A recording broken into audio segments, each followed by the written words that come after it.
Triple अकस्मातनी विगतो मળી રહી છે। अकस्मात સર્જાયો છે સુરતમાં। માહિતી મળી રહી છે વરાછામાં ઓવરબ્રિજ ઉપર આ ટ્રિપલ અકસ્માત સર્જાયો છે। ત્યારે એસટી બસની પાછળ ટેમ્પો અને એક કાર અથડાઈ હતી। ત્રણેય વાહનોમાં નુકસાન પહોંચ્યું છે। એસટીની આગળ જતી રિક્ષાનું ટાયર નીકળી ગયું હતું। આ ટ્રિપલ અકસ્માતનો બનાવ સુરતના વરાછામાં ઓવરબ્રિજ ઉપર બન્યો છે। ત્યારે રિક્ષાને બચાવવા જતા ડ્રાઈવરે બસને બ્રેક મારી હતી। બ્રેક મારતા જ આઈસર ટેમ્પો તેમજ કાર અથડાઈ હતી અને સદનસીબે આ ઘટનામાં કોઈપણ પ્રકારની ઈજા કે જાનહાનિ સર્જાઈ નથી। એસટી બસમાં 30 જેટલા મુસાફરો અકસ્માત થયો ત્યારે સવાર હતા અને બસ ડ્રાઈવરની સૂઝબૂઝથી આજે એક મોટી દુર્ઘટના ટળી ગઈ છે। વરાછા મેન રોડ પર અકસ્માત થયો છે। એક એસટી બસ તેની પાછળ એક દૂધનો ટેમ્પો અને પાછળ એક ફોર વ્હીલ જે છે આ દ્રશ્યમાં જોઈ શકાય છે। આ અકસ્માત જે છે થયો છે ને તેના કારણે ખૂબ જ ટ્રાફિક જામના દ્રશ્યો છે તે હાલ જોવા મળી રહ્યા છે।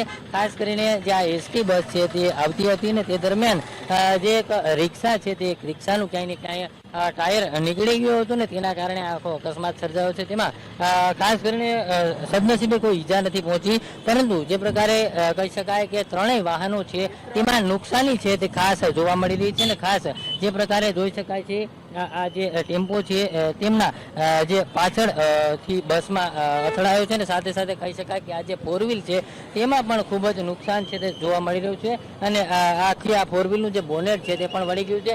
ખૂબ જ ભારે ટ્રાફિક જામ છે ને ટ્રાફિક જામના કારણે અહીંયા ટ્રાફિક પોલીસ પણ આવી પહોંચી છે અને ટ્રાફિકનું જે નિયમન છે તે નિયમન પણ કરવામાં આવી રહ્યું છે। એટલે એકંદરે કહી શકાય કે જે પ્રકારે આ આખો મેઇન રોડ છે ને મેઇન રોડ પર આ પ્રકારે ટ્રિપલ અકસ્માત થયો છે ત્યારે એક બાદ એક એમ ત્રણેય વાહનો છે તે અથડાયા છે।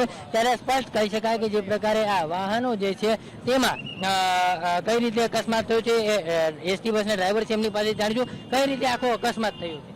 આ ગાડી રિક્ષા ચાલતી હતી એનું ટાયર નીકળી ગયું, એને વચમાં મારુતિ બી હતી, એને બચાવવા માટે બ્રેક કરી દે મારી ગાડી અડી નહીં પણ પાછા ટેમ્પો વાળો ઘૂસી ગયો।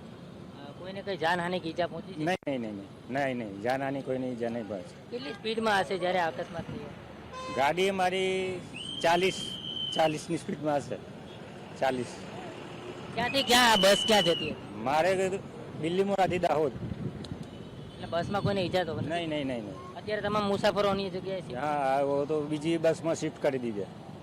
ચોક્કસથી જે પ્રકારે આ ડ્રાઈવર જે છે તેમના દ્વારા જે પ્રકારે આ એસટી બસના ડ્રાઈવર છે ને તેમણે જે પ્રકારે આખું જે પ્રકારે નિવેદન આપ્યું છે તેણે જણાવ્યું હતું કે રિક્ષા હતી અને રિક્ષાને કારણે આ પ્રકારે તેમનું રિક્ષાનું ટાયર જે છે તે નીકળી ગયું હતું ને તેના જ કારણે આ આખો અકસ્માત સર્જાયો છે। રિક્ષા છે તે રોડ વચ્ચે ઊભી રહી ગઈ હતી, ત્યારબાદ એમની આગળ એક મારુતિ કાર હતી અને ત્યારબાદ આ બસ હતી। એટલે આ અકસ્માતમાં જે પ્રકારે કોઈ જાનહાનિ થઈ નથી, પરંતુ ડ્રાઈવરની સમજસૂચકતાના કારણે અનેક લોકોના જીવ છે તે બચી ચૂક્યા છે। એટલે એકંદરે કહી શકાય કે એસટી બસની પાછળ એક ટેમ્પો તેમજ આઈસર ટેમ્પો અને એક ફોર વ્હીલ જે છે તે અથડાય છે, પરંતુ હાલ આ સમગ્ર ઘટનામાં સદનસીબે કોઈ પણ પ્રકારની જાનહાનિ થઈ નથી।